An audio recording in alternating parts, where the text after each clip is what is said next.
Worship me.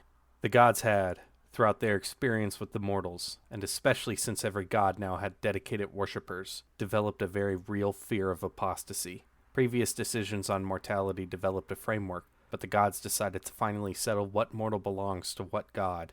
The 99 once again met, this time at Persh, to discuss what to do about conversions.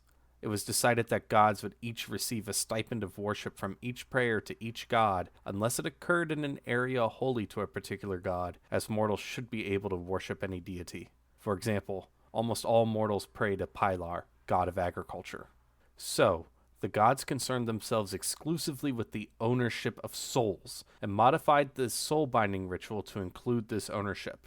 They determined that if a god owned the soul of a mortal, then all mortals binded to that mortal would have to be binded to the same god. However, religion would be a choice for those who grew up in a house of many faiths.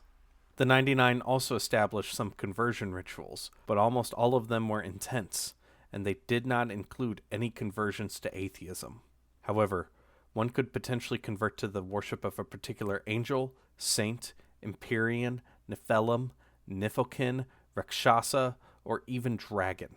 This soul and the object of this soul's devotion would need to work out which road to traverse after death.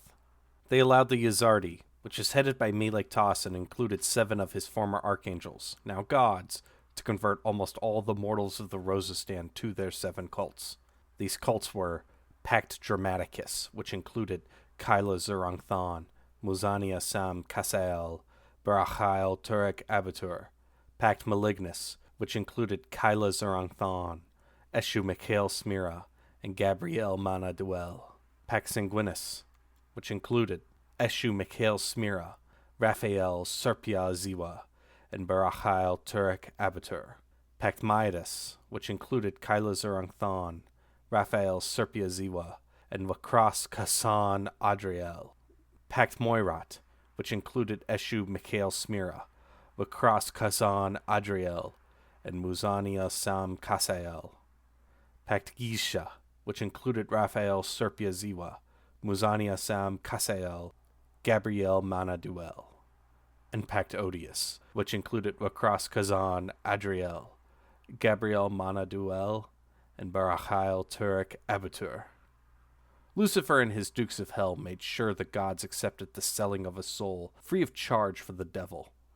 They made it so that the mortal not only could sell their soul, but by selling it, the gods it originally belonged to relinquished ownership, ceding it entirely to the devil. It was a conversion rite in its own right. To appease the nature gods, Aruna the desert, Neptune the oceans, Laberna the plains, Cernunnos the forests, who are also called the Locupela, they made it so the various nature idolatrists came under their domain. Mortals could freely abandon their gods and take up nature idolatry at any time of their choosing. Likewise, they can abandon nature idolatry for their original gods, or if they did not have any, for a new god. The Farlander, god of travel and protector of foreigners, and Pilar, god of the suns and rain, were not comfortable with this arrangement, as they had received the most sacrifices and prayers, yet very few mortal cultures were entirely dedicated to them. Of course, Pilar heads many pantheons and appears in many more, but almost all mortals worship him, and he answers their prayers in turn, well beyond that of the souls which are owed him. To appease them, 92 of the gods decided that each of the gods would send them a tithing of sorts. Footnote on 92. The Coptic gods, barring Set, were not present as they are in the Duat, and neither was the unknown god. The desecrator is invited to these meetings, and while he enforces the results, he never appears for the debates. End footnote. Thus, some of their worshippers would end up walking the porcelain road of Pilar, or the Farlander, upon entering Vance Plain. The question came, though, how do we enforce this? Naraka was limited, for it could only punish the doubters, not the true apostates. It was then a figure, hooded, with his black cloak clasped with a silver rose, appeared in the middle of their council. This thing said some indiscernible thing, and every being in that multiverse, including the Duatians, experienced Metnal. It was only for a few half seconds, but it felt like 99,000 eternities. Creatures saw their own eyes fall out. They were drowning in lakes of fire, experiencing heat while also feeling the worst frostburn. There was a silence so loud one could hear their blood move, coupled with a booming voice that bursts your eardrum. It was a depressive numbness and a painful overstimulation all at once. Entities roamed, and it was as if there were multiple timelines, with the same individual experiencing all of them simultaneously.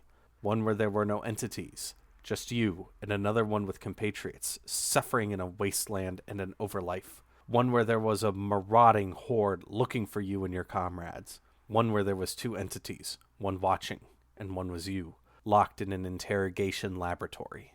They beat, they tortured, they raped, and they spat upon. They would eviscerate beings, they would dice each creature into 1,000 pieces, each piece feeling its own pain exclusively while also feeling the pain of the whole, while also feeling the individual pain of all others. They were baptized in freezing fire and burning ice. It went on, gruesome and painful in ways and situations words and thought cannot describe. In some timelines, the beasts seemed indifferent, and others they seemed ecstatic. And others still, they seemed disgusted with their own actions. It was the ultimate evil, with each denizen of the universe being its victim. Upon their return, the gods were traumatized. The figure then said, quote, "I have put you in Metnol, the unknown god's wish. This ultimate pain was not only felt by your compatriots, but by all. The aliens and the giants will have a ruined generation that will be incorporated into their myths, but they will move on. The Sabaoth will all have vivid memories, but they will become displaced by them.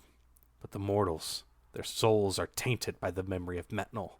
Even after the porcelain roads suck their essence and the phylactery of life restructures it, there will be a trace there of that experience. Not even Lith might clean it. At the mere mention of Metnol, that deepest part of their soul will shudder as you do now. Oh, bleeding hearts, you do not have to save everything. I will enforce the law you have just written by sending your apostates to Metnol. Choose now! Remember, Metnol already exists. Its materialization will not upset your current cosmic balance." End quote. The gods, fearful of this figure, all agreed. The figure brought Metnol to live in this universe, and put a portal to it under the porcelain roads, for petitioners were forced, by this figure's machinations, to walk even if they had no road to go on, and each road would only accept those who worshipped them. Yes, Metnol was created, and no god could reverse that. Yes, Metnol was created, but at a cost, unknown even to the gods. It linked heaven and the unknown god. If the one is killed, the other is destroyed. If the one is destroyed, the other is killed. It is said that privately some of the gods regret agreeing to the creation of Metnol.